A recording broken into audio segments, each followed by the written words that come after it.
Hey there, we're back with WSJ Lunch Break. I'm Wendy Bounds. More wealthy homeowners dedicating large swaths of property to courtyards, but I'm wondering, where are the kids supposed to play? Alyssa Abkowitz of the Wall Street Journal's Mansions section is here to show us some examples of this. Courtyards are actually a pretty ancient concept, but how are these high-end homeowners modernizing it? Well, it's really interesting, Wendy, because they're taking all of these new technologies and sort of making it into this crazy entertainment pad.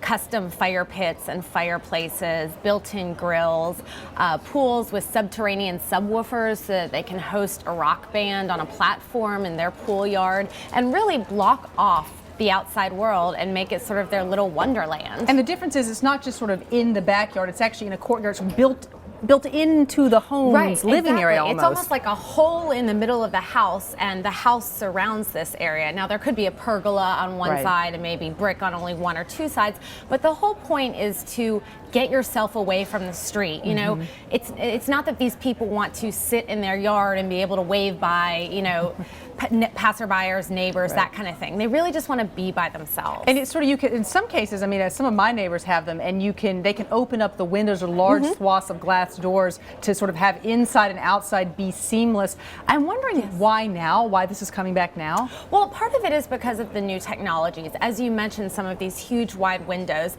bifolding panels can allow you to, you know, put together a space that's 30, 40 feet of glass, and you can literally, with the push of a button, push it all away and have this giant space that you can walk into. So that's a really big thing. Another thing is that cities are getting denser.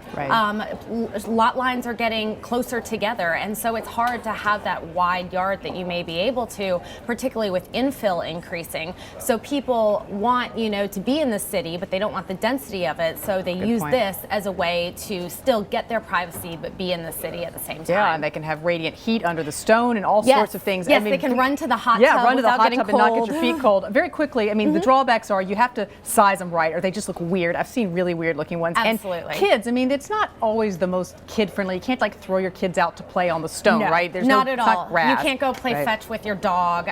There are definitely some downsides to it. That also building costs are about 15% more because you do have exterior walls. But you know, for certain people at the right time of their life, this is a good bet. And as long as you have a good designer to sort of make sure you have that spatial relationship and that, you know, you have a way to have privacy as well in the interior. Absolutely, absolutely. All right, Alyssa Abkowitz, thanks so much for being with us.